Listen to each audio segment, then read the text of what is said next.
Interpretação do Evangelho segundo Mateus, capítulo 15. O Evangelho redivivo. Porque transgridem os seus discípulos a tradição dos anciãos, pois não lavam as mãos quando comem o pão? Respondeu-lhes: E vós, por que transgrides o mandamento de Deus, por causa da vossa tradição? Com o tempo, todos os ensinos superiores são torcidos, alterados e desvirtuados neste mundo, em consequência fatal da ação astuciosa e egoísta do personalismo mundano, que procura sempre escapar de qualquer orientação superior. Por essa razão, de tempos em tempos, é necessário renovar-se o ensino, com uma nova revelação dos princípios básicos e necessários, sem o que não poderia a humanidade continuar o seu avanço e progresso espiritual. A tendência fatal da mentalidade mundana é abandonar pouco a pouco os ensinos melhores e substituí-los por tradições e opiniões consideradas em cada época mais práticas.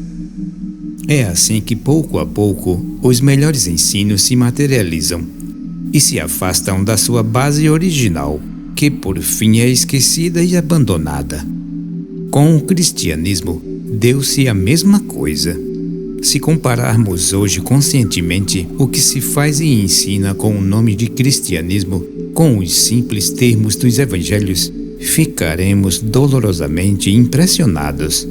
As igrejas cristãs de hoje estão cheias de tradições e hábitos, de costumes, de mandamentos e regras, que não encontram apoio e justificação nos ensinos de Cristo, mesmo considerados ao pé da letra.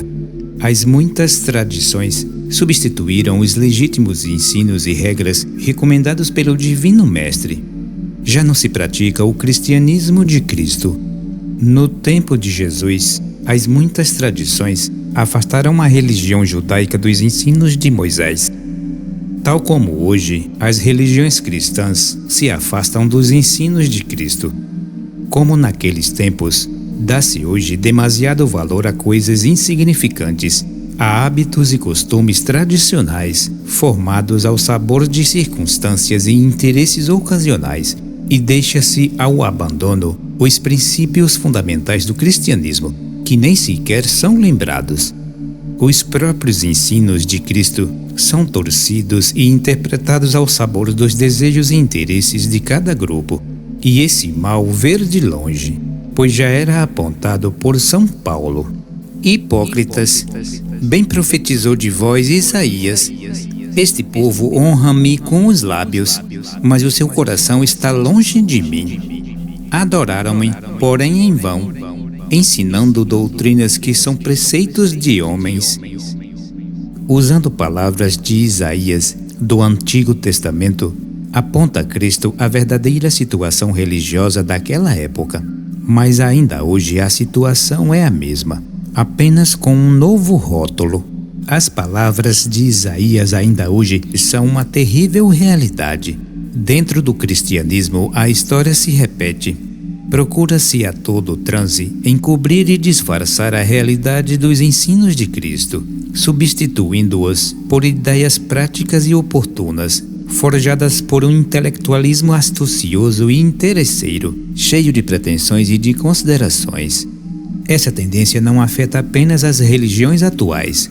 Ela se manifesta com muito maior intensidade nos meios espiritualistas da nossa época, que pretende orientar e guiar os homens com uma quantidade imensa de doutrinas e de filosofias especulativas, de altos conceitos tradicionais, forjados pela exuberância imaginativa dos seus mestres, para os quais os ensinos de Cristo são de menor importância.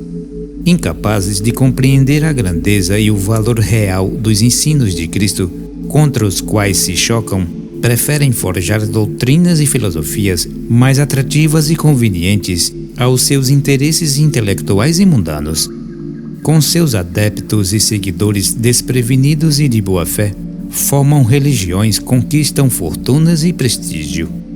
Não é o que entra pela boca que contamina o homem, mas o que sai da boca é isso que contamina o homem. O que entra pela boca, o alimento e a bebida, não podem, em realidade, contaminar o homem real, o espírito do homem, mas pode contaminar o seu corpo. Note-se bem que a questão tem aqui dois aspectos distintos. Muito se tem discutido sobre isso e muitos erros se têm cometido, afirmando que alguns que com estas palavras autorizou Cristo aos cristãos que comessem e bebessem tudo o que bem entendessem, sem temer nenhum prejuízo. Seguramente não foi isso que Cristo disse, nem poderia tê-lo dito com esse sentido. O alimento e a bebida afetam e podem contaminar o corpo. O homem não é o corpo. O que entra pela boca, portanto, não contamina o homem. Essa é a verdade, e Cristo afirmou-o. Porém, o homem é responsável pelo que come e bebe, perante as leis da sua própria natureza, e todo descuido nesse sentido traz consequências funestas. Alimentos e bebidas antinaturais são perigosos à saúde, contaminam, envenenam e prejudicam a própria expressão da vida humana. Ninguém pode duvidar que o mau alimento e a má bebida, como o álcool, por exemplo, sejam prejudiciais. A maioria das enfermidades e das deficiências orgânicas e até mentais tem sua origem na alimentação errônea e nas bebidas alcoólicas. Mas não era isso que Cristo se referia. O que contamina o homem real é o que sai de sua boca, a palavra. É com a má palavra que o homem real se contamina, se prejudica, se arruína e se destrói espiritualmente. O seu destino está pendente da sua palavra, da força criadora que emite pela sua boca. Da mesma forma, a palavra pode elevar, dignificar, espiritualizar e salvar.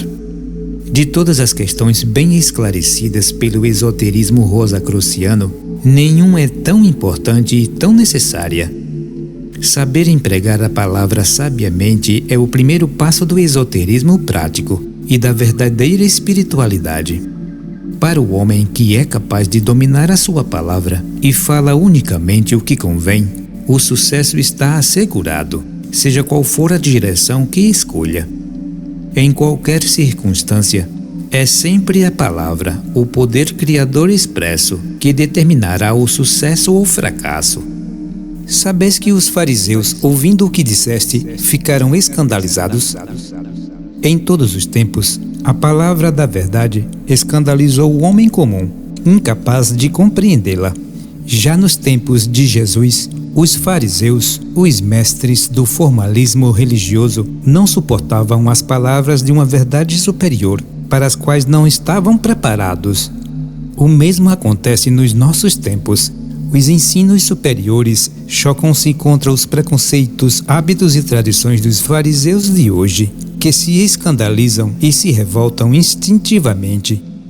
A maior preocupação do homem comum, mesmo intelectual e culto, mas medíocre e interesseiro, é que a verdade sobre ele mesmo não apareça, e para isso emprega toda a astúcia e inteligência.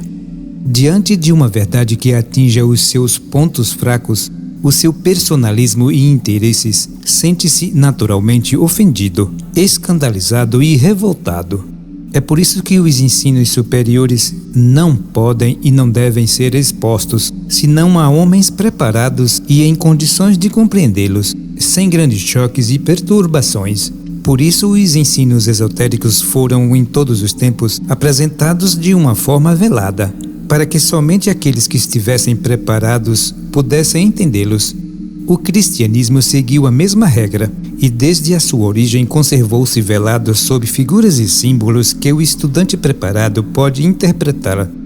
Os evangelhos são o maior exemplo desse sábio método empregado pelos irmãos maiores da humanidade, os nossos guias espirituais. Ainda hoje a palavra de Cristo escandaliza e a maior parte dos cristãos sente-se chocada quando a ouve ou lê. Mesmo sem nada perceber o sentido superior dos evangelhos, o homem comum sente instintivamente na sua linguagem franca e simples algo que fere, que o reprova, que o desgosta. Embora sejam os evangelhos os livros mais espalhados no mundo, pode-se dizer sem receio de errar que são os mais desconsiderados e os mais temidos. é que eles continuam sendo motivos de escândalo para os fariseus do nosso tempo, os que vivem de tradições e preconceitos, mas que sabem encobrir e disfarçar o que sentem, para que não sejam prejudicados os seus vastos interesses. Toda planta que meu Pai Celestial não plantou será arrancada pela raiz. Toda doutrina ou ensino forjado pela especulação intelectual, pela imaginação e fantasia, por mais belo e curioso que seja, nada significa diante do plano superior, traçado, determinado e dirigido pelos guias espirituais. É preciso que compreendamos que a evolução espiritual do homem é dirigida por leis superiores, invariáveis e irrevogáveis, e dentro dessas leis organizou-se um plano, sabiamente orientado pelos irmãos maiores, agora dirigido por Cristo. Não há dois caminhos, nem duas formas, nem dois métodos. Há apenas um caminho de espiritualização e de salvação, o caminho de Cristo. Ele mesmo o declarou: todo aquele que não ajunta comigo, espalha.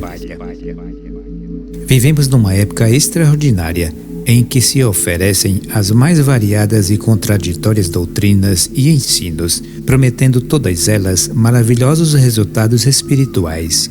Outras, ainda mais estranhas, só prometem resultados francamente materiais, não se importando com a questão espiritual, que relegam como de menor importância.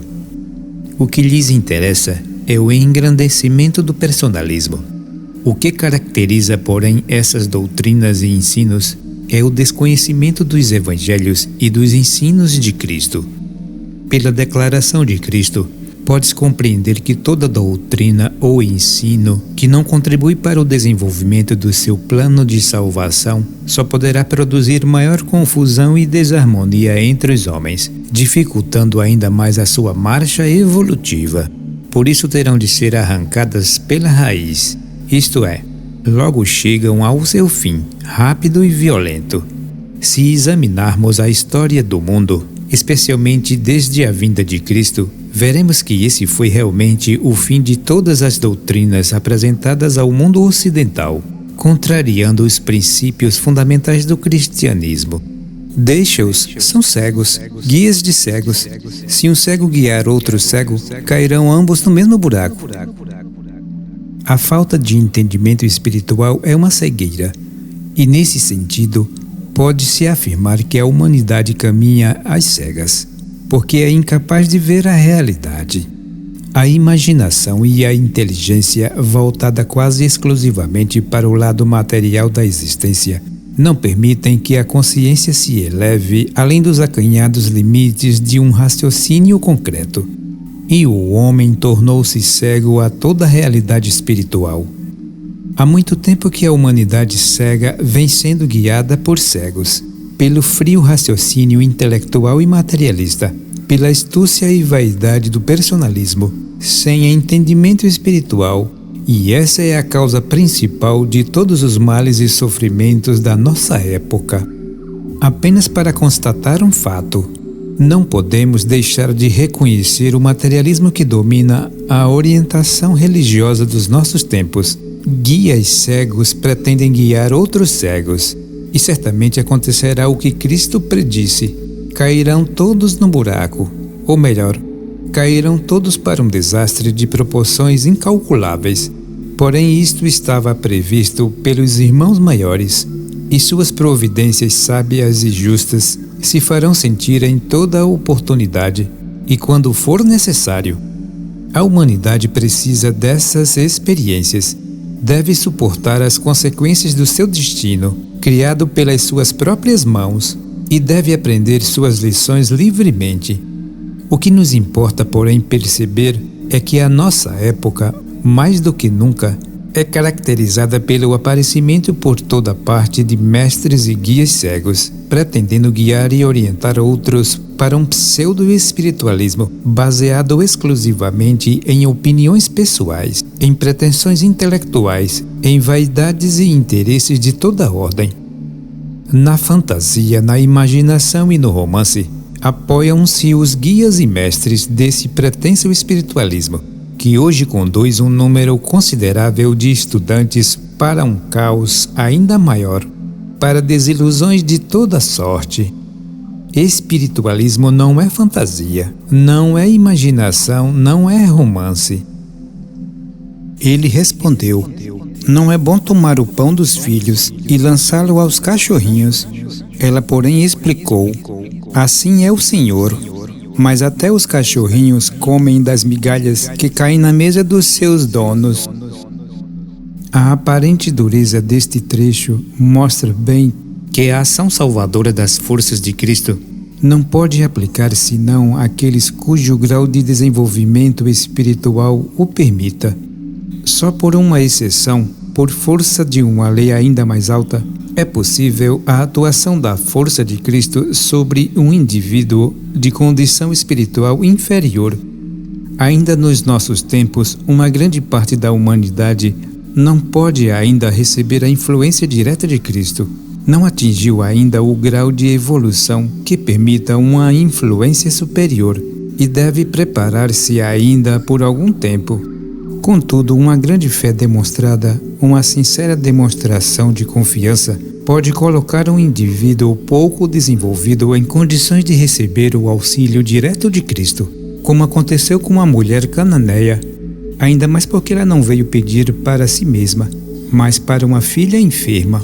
Cristo não faz exclusão de ninguém, mas sua ação só pode aplicar-se àqueles que se colocam em condições de recebê-la. Os que não atingiram esse grau devem continuar o seu preparo. Tudo é uma questão de elevação de consciência, e os que não alcançaram certa expansão e libertação de consciência não podem entrar em contato com a influência crística. O plano superior de evolução segue por etapas absolutamente determinadas, evolui por graus que não podem ser saltados. A filosofia rosacruciana mostra bem como se desenvolve o plano evolutivo.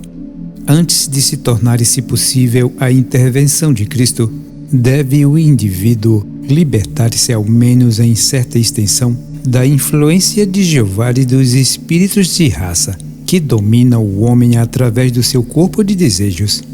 Para receber o auxílio direto de Cristo, é preciso libertar-se a consciência, elevando-a acima dessas regiões de desejos, em que impera a lei dura de repulsão do personalismo egoísta, do olho por olho e dente por dente. Ó mulher, grande é a tua fé, faça-se contigo como queres. E desde aquela hora sua filha ficou sã. Essa passagem extraordinária nos ensina preciosas lições. A primeira é que mesmo o indivíduo de pouca evolução pode ter muita fé e com ela alcançar resultados excepcionais. Mas note-se que sempre na proporção da sua própria fé. A segunda lição é que a fé não pode agir e produzir resultados superiores antes de apoiar-se em Cristo. Assim acontece realmente. Por maior que seja a fé, ela só se torna operante quando se apoia firmemente no Cristo interior, no próprio espírito do indivíduo. Então torna-se um poder excepcional e extraordinário em qualquer direção. A terceira lição é que não seria possível o apoio do Cristo interior se não houvesse no pedido um elemento superior, o amor. E a quarta lição que daqui se pode tirar é que a fé apoiada por Cristo, pelo Espírito interior, pode curar enfermidades, até mesmo quando se trata de experimentadores de pouca evolução espiritual. Como, aliás, este mundo está cheio de exemplos por toda parte. Partiu Jesus daquele lugar e voltou ao mar da Galileia, e tendo subido ao monte, ali se assentou. No simbolismo esotérico, subir ao monte ou à montanha significa dirigir-se a um alto centro de iniciação, a uma escola superior. É natural e lógico supor-se que o trabalho de Cristo não se efetua isoladamente. Ele e o guia superior e orientador de todas as escolas de iniciação que dirigem a evolução dos nossos povos ocidentais E o principal trabalho dessa escola é o de ensinar os homens a libertarem-se das suas cadeias de ilusões terrestres e curarem-se de enfermidades espirituais. Note-se que Cristo curou os mudos, os aleijados, os coxos e os cegos. Essas 4 enfermidades ou deficiências não se referem aqui a estados físicos, mas a condições espirituais. Mudos são os incapazes de pronunciar a palavra de fé. São aqueles que não aprenderam ainda e são incapazes de empregar conscientemente o poder da palavra criadora e regeneradora. São aqueles cuja palavra é espiritualmente impotente e inútil, sempre anulada pela dúvida, pela desconfiança, pela falta de fé. Aleijados são aqueles cujo poder espiritual foi mutilado e perderam uma parte do seu poder de ação espiritual, em consequência naturalmente de erros graves do passado. Coxos são aqueles que ainda estão espiritualmente incapacitados de locomover-se nos mundos internos, e mesmo quando fora do corpo físico, conservam-se paralisados junto ao corpo material, como paralíticos adormecidos. Cegos são aqueles cujos olhos espirituais ainda não se abriram. A quase totalidade dos espíritos humanos está nessas condições e precisa ser auxiliada. Esse é o trabalho das escolas de iniciação, dos auxiliares invisíveis e dos irmãos maiores. Tenho compaixão deste povo, porque há 3 dias está sempre comigo e nada tem que comer. A evolução espiritual vem se processando por etapas, das quais passamos 3 no atual período terrestre e que recapitularam e desenvolveram as embrionárias capacidades adquiridas pelos espíritos humanos nos 3 períodos anteriores, intitulados na filosofia rosacruciana períodos de Saturno solar e lunar. Nesses períodos passados, recebeu o espírito humano e desenvolveu os seus instrumentos de expressão individual, o corpo físico, o corpo vital e o corpo de desejos. No atual período terrestre, completou-se o corpo físico e reorganizou-se o vital e o de desejos, tornando possível a conquista da mente, o que tornou o homem um ser consciente e responsável. Nas 3 épocas anteriores, o homem não era um ser consciente e independente, faltava-lhe a mente, e nessas condições não podia ter uma consciência própria, nem lhe era possível o amadurecimento das suas capacidades espirituais positivas, como acontece ainda hoje com os animais. A falta do instrumento mental e da consciência impedia-lhe o aproveitamento das capacidades espirituais, que não podiam nele expressar-se. Essa passagem dos Evangelhos refere-se a essa condição do remoto passado. Nos 3 dias anteriores, ou nos 3 períodos passados, este povo esteve comigo, com o seu próprio espírito, mas de uma forma passiva, negativa e inconsciente. No 4º dia, no atual período terrestre, perdeu o homem o contato negativo com os planos espirituais. Tornou-se um ser terrestre, independente, pouco a pouco consciente e livre, responsável pelos seus próprios atos. Nessas condições, devia receber um auxílio adicional para não desfalecer pelo caminho, e foi-lhe dado o auxílio das forças espirituais de Peixe e Virgem, signos zodiacais que simbolizam a nossa época.